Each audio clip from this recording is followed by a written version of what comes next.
4 sobre as cabras e suas verdades.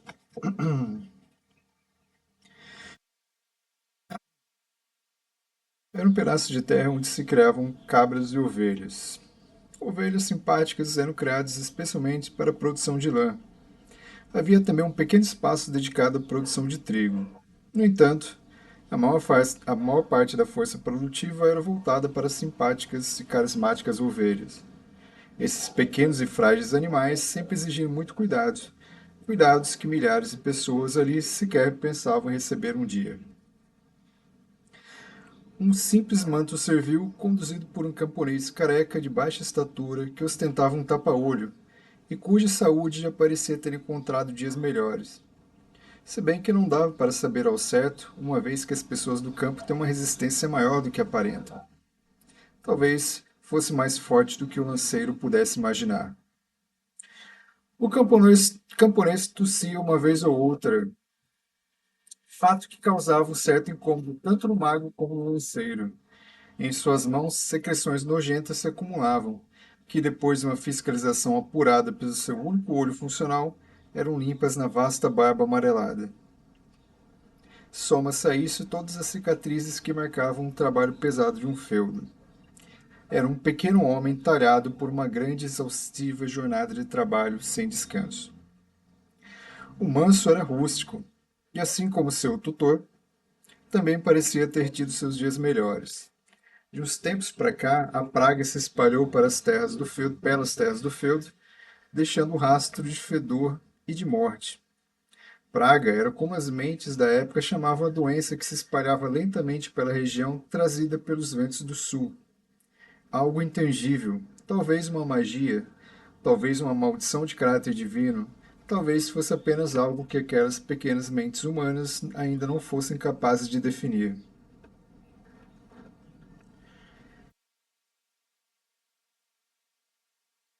O fato é que os contaminados contraíram uma febre altíssima, capaz de causar feridas, e com as feridas vinham as explosões na pele, as pústulas e as fatais infecções. E assim como todos os nomes de origem popular, a alcunha que pegou e a que ganhou o gosto do público nos debates de mesas de bar era Praga, assim designada por camponês simpático e carismático que ninguém simplesmente se importou em saber o seu nome.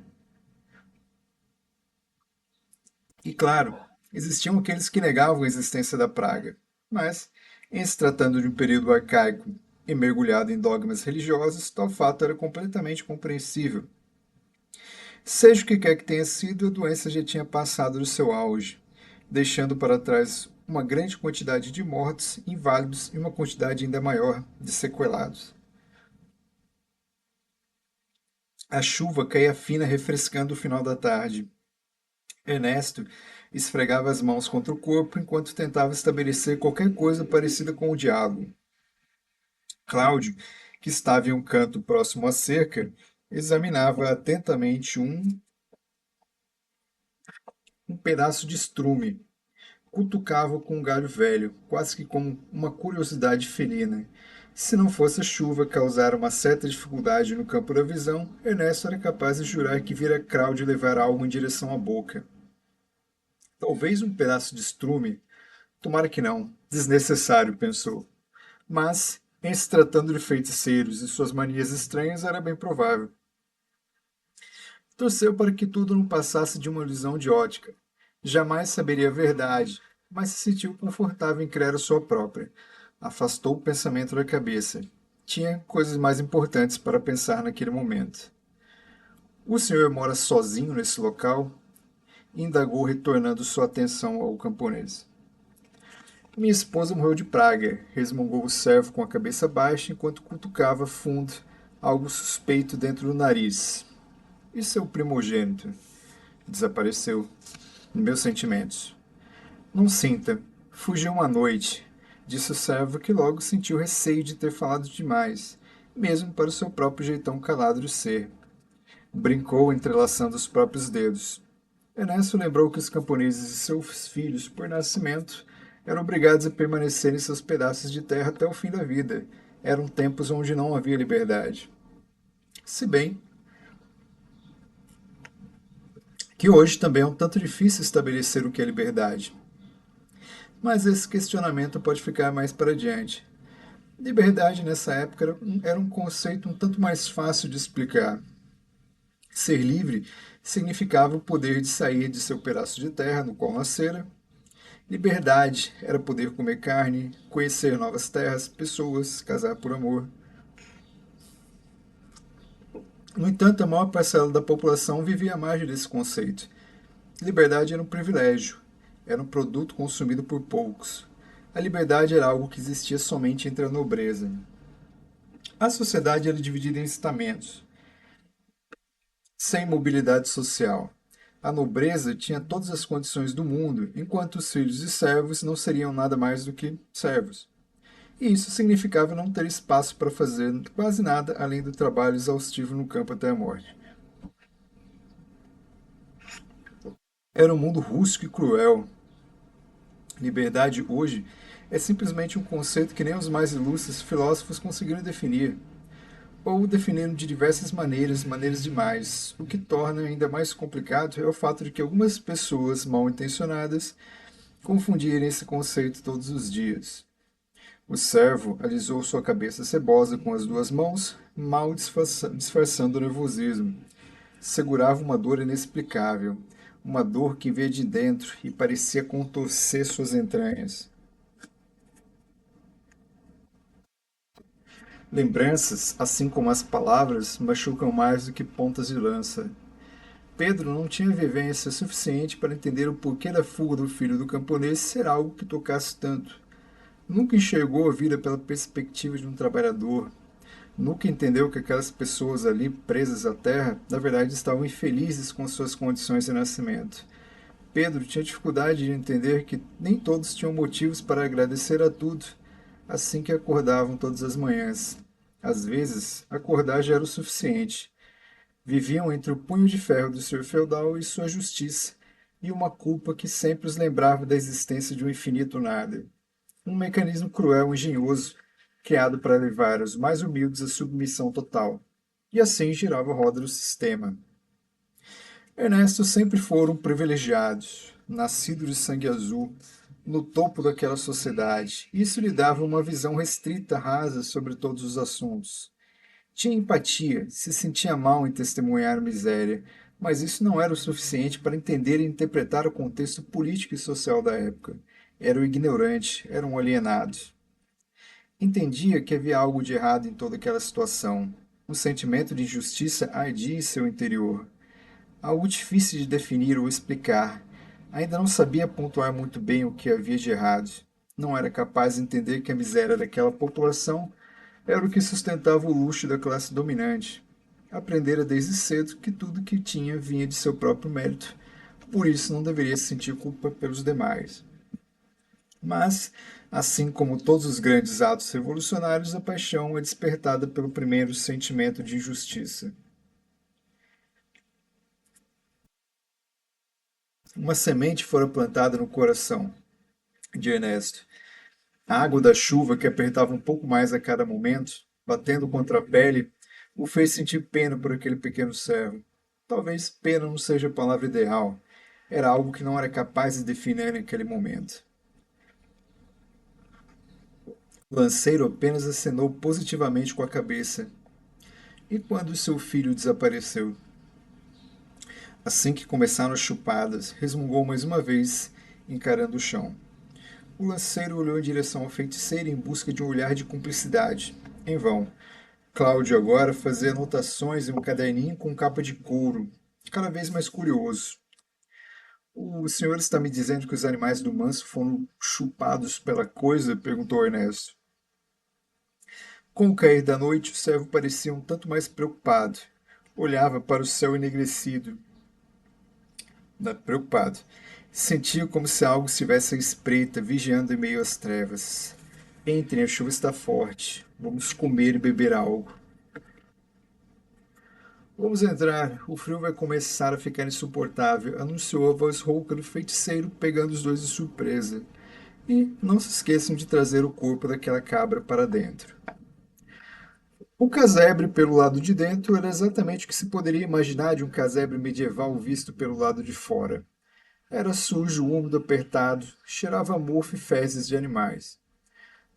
Todos estavam sentados ao redor de uma mesa desconjuntada, manca de uma perna, cada um com uma tigela de caldo de legumes em mãos.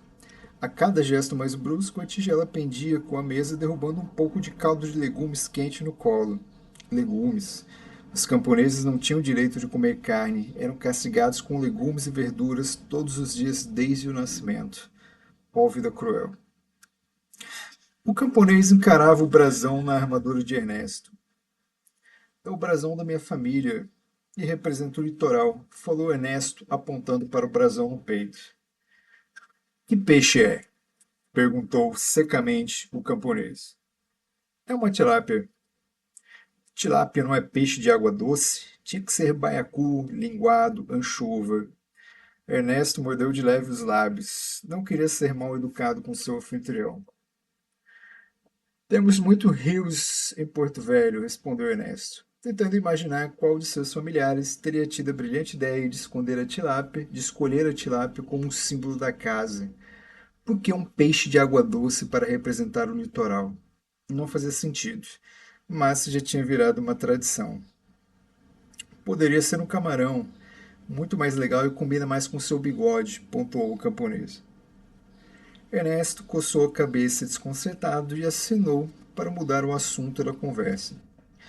Que seja, estava dizendo que a criatura veio aqui, chupou e depois foi embora de vez. Disse o servo ao mergulhar um pedaço de pão levemente mofado em sua tigela de caldo. Levou o pão até a boca. Mastigou desgraçadamente com a boca aberta. Tinha desvio no septo nasal, embora não soubesse. Lembrava uma espécie de triturador dos infernos. Enquanto conversavam, o lanceiro se levantou, riu um pouco da história do camarão, levou a tigela para perto da carcaça. Passou a averiguar os ferimentos no pescoço do corpo da cabra que fora trazido para dentro. Colocou um dedo em uma das feridas e levou um pouco de sangue próximo às narinas. Em seguida, tocou a boca com o dedo ensanguentado. Sentou-se sobre as próprias pernas, deixando a tigela de lado.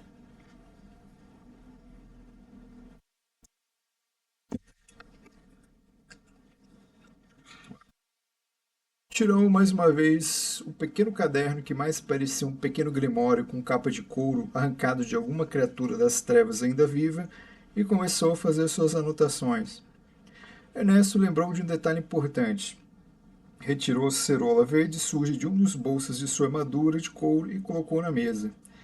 Essa cerola verde rasgada estava ao lado da criatura? Indagou o lanceiro entre uma colherada e outra de sopa. Observa aqui que o seu bigode, mesmo sob a ameaça de ser desmanchado pela sopa ou chuva, estava intacto, impecável, invejável. Mas, senhor, não faço ideia do que está falando, respondeu o camponês. Mas o capitão iniciou Ernesto, mas interrompeu seu próprio raciocínio. Em algum lugar da cidadela, o capitão da guarda municipal teve um ataque de risos, sem nenhum motivo aparente. Ernesto pegou a cerola novamente e guardou embaixo de sua armadura, juntamente com a sua vergonha. Maldito capitão, pensou. Cláudio tocou o solo próximo ao cadáver, baixou sua cabeça e colocou o ouvido na barriga da carcaça. Puxou uma pequena faca de dentro de sua mochila e cortou próximo ao estômago. Com a ponta dos dedos, fez uma pressão e com isso vazou um líquido de cor estranhamente suspeita, algo muito próximo a marrom, e com isso fez mais uma anotação em seu caderninho. E como se isso não fosse o suficiente, existe algo pior. O Senhor das Terras não vai deixar de cobrar os impostos nesse inverno, lamentou o camponês após cuspir algo estranho e amarelado em um pote dedicado exclusivamente para escarradas. Vamos produzir menos nessa temporada, mas o senhor vai querer receber a mesma coisa que na temporada anterior. Eles não têm coração, disse cerrando os punhos e batendo contra a mesa pensa. Mais um pouco de caldo quente se espalhou pelo colo de Pedro.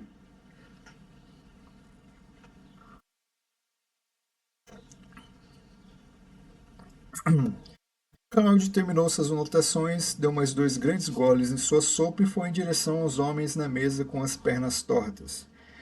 Você chegou a ver a criatura? Perguntou o camponês, claramente ignorando seus problemas pessoais. O camponês olhou desconfiado para os dois.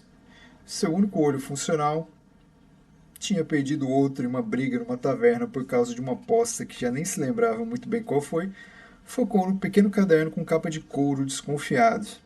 Desde pequeno aprendeu a desconfiar de todas as letras. Eram seus inimigos mortais. Os homens das letras costumavam enganar seu povo. O olho por trás do tapa-olho permaneceu morto. Letras eram pequenos objetos que pertenciam à nobreza, um mundo que não compreendia muito bem. Não fora feito para ele, ou pelo menos assim fora ensinado. Nunca tivera o prazer de ler um livro. Arrancou algo de arrancou algo dentre os dentes com a unha, averigou-o e engoliu em seguida. Eu só vi o vulto passando por mim, resmungou depois de um tempo. Parecia ser um ser humano tosco. O feiticeiro se sentou à mesa junto com seus interlocutores, puxou uma cadeira e deu início ao seu ritual de fumar o cachimbo. O que faremos? Perguntou Ernest. Temos dois bons pontos aqui. Um é a criatura que se alimenta de sangue, e podemos usar isso a nosso favor. Outro ponto que podemos constatar é que se trata de uma criatura não muito inteligente. Os outros homens acompanhavam a prosa com um ar desconfiado, por motivos diferentes, no entanto desconfiados. Agora sim, bem melhor, disse o mago depois de uma tragada funda em seu cachimbo. Pelo que diz, não é uma criatura. Por que diz que não é uma criatura inteligente? Perguntou Ernesto. A coisa não pareceu se preocupar muito com seus rastros que deixou por todo o local. Ou simplesmente não se importa de deixá-los, retrucou o servo. Ernesto alisou o imponente bigode pensativo. Entendo seu ponto, mas isso tem cara de ser algo feito por uma criatura inferior. O ataque foi feito de uma maneira tosca, completou o velho feiticeiro. E como pegamos essa coisa? Indagou o lanceiro. Sendo mais inteligente do que ela, respondeu Cláudio, se divertindo com as esferas de fumaça que sopravam em direção ao camponês com cara de traseiro.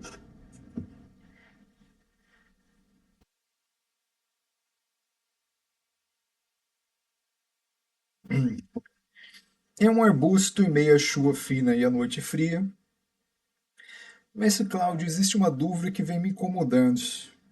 Pois então diga. Você, como sábio, como definiria a liberdade? Perguntou Ernesto enquanto ambos estavam escondidos à espreita da armadilha. Logo à frente estava uma solitária cabra que aguardava seu destino. O feiticeiro coçou a longa barba enquanto averiguava seu vasto arquivo mental. Depende a quem você direciona a pergunta.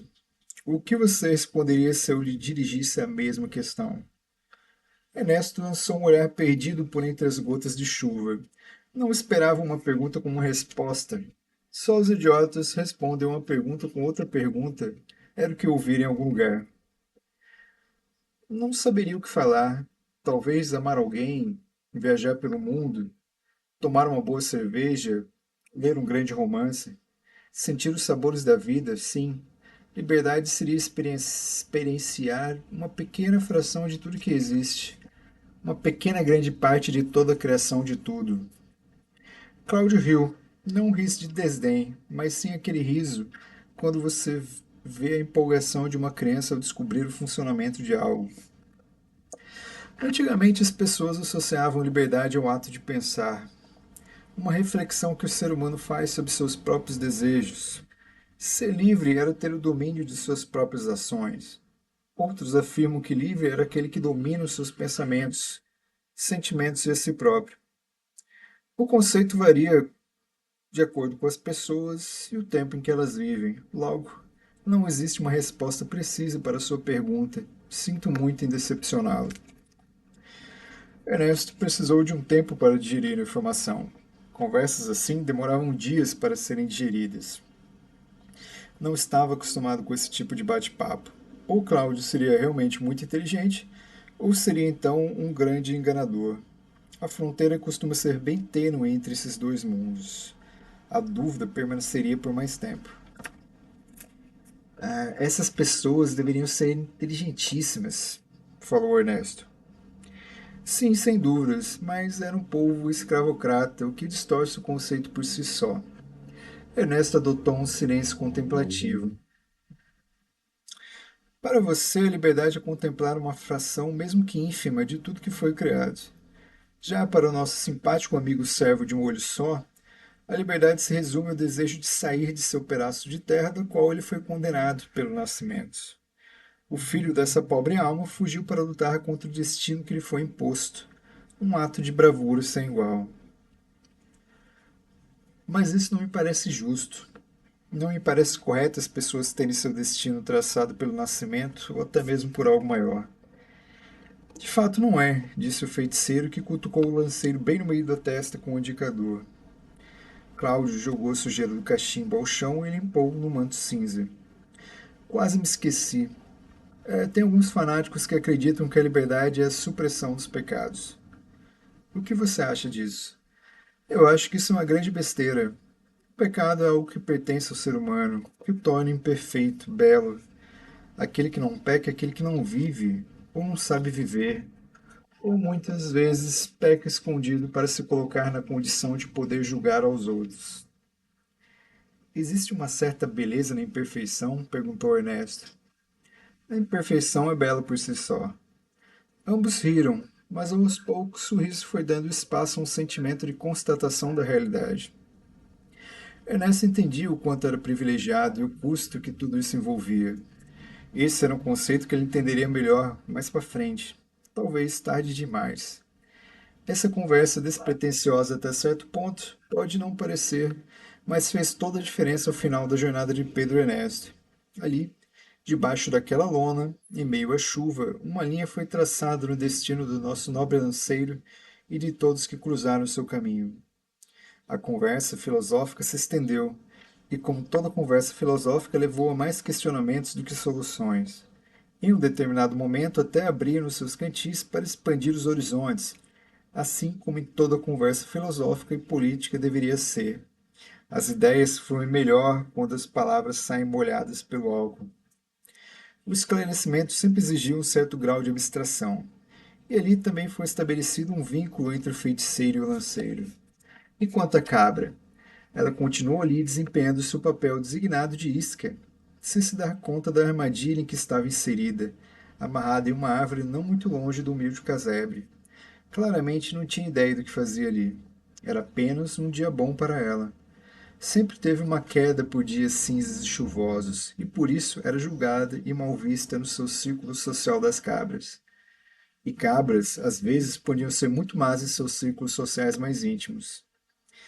A cabra sabia que atrás daquela moita próxima estava um lanceiro feiticeiro apenas observando. Mas era um pequeno detalhe nesse dia maravilhoso. Embaixo de uma lona, os humanos bebiam, conversavam em um tom de voz baixo e observavam à espera de algo que a cabra não entendia muito bem. A chuva leve caía sobre a lona, lançando um som tranquilizante sobre quem estava embaixo. Tudo estava tranquilo até a calmaria da noite ser rompida por uma movimentação estranha. Ao longe, em meio às sombras, surgiu a silhueta de uma criatura. Algo humanoide, curvado, se arrastava em direção à pobre cabra que jamais desconfiou de seu destino trágico. A coisa, silenciosa como a noite, deslocou-se em direção à sua presa. Seus braços desproporcionais lhe deram um abraço mortal e seus dentes cravaram no pescoço da pobre cabra que gemeu um gemido sufocado em meia-noite. O lanceiro esboçou uma reação, mas foi detido pelo mago. Precisamos saber qual o destino final dessa coisa, sussurrou. Ernesto concordou com um aceno de cabeça. Ambos ficaram ali contemplando o espetáculo macabro. A luta pela vida terminou de maneira trágica para a cabra. Embaixo da lona e meia chuva, os aventureiros puderam ver que a coisa se assemelhava a um ser humano destruído, subnutrido. A palavra definhado veio à mente do feiticeiro. Vastata, sibilou Cláudio ao tentar puxar algo pela lembrança. A coisa abandonou a carcaça assim que chupou todo o sangue e desapareceu na noite, deixando um rastro de morte. Vamos, disse Ernesto se levantando. O feiticeiro colocou as mãos em seu ombro e o fez se sentar novamente. Calma, não iremos alcançá-la nesse momento. Você sabe o que é aquilo? Desconfio. E o que faremos? O velho feiticeiro coçou a barba enquanto pensava em uma solução lógica e pragmática. Cláudio foi em direção a uma pegada e agachou-se com dificuldade, denunciando o peso de sua idade. Raspou uma pegada com os dois dedos e levou até as narinas. Em seguida, raspou um pedaço de terra do chão e colocou dentro de um saquinho de couro. Aguardaremos ao amanhecer e o final da chuva. Não conseguiremos parar nada por agora. Não conseguiremos nada por agora, disse para a frustração de Ernesto. E assim passaram a noite esperando pelos primeiros raios solares. O lanceiro e o servo caolho bebendo uma cerveja trigada, aguada, tosca e mal feita. Algo parecido com o que viria a ser a cerveja nos dias atuais. O velho feiticeiro permaneceu do lado de fora, tomando um chá estranho com cheiro exótico. É a palavra que passou pela cabeça de Ernesto, feito de coisas estranhas que tirou de sua bolsinha encardida. Seriam cogumelos? Pensou o lanceiro. Cláudio bebeu e fuçou o cadáver da cabra durante a noite inteira. Ernesto teve pena da cabra sem saber que ela morreu feliz. Finalmente a pobre cabra se livrou da horrível sociedade das cabras e seus valores tradicionais arcaicos. Nunca se encaixou naquele modelo. Finalmente estava em paz, encontrara sua liberdade, longe das amarras sociais. Como já disse anteriormente, cabras são seres terríveis, e liberdade é um conceito importante demais para se entender estando sóbrio. E naquela noite, Ernesto sonhou com camarões.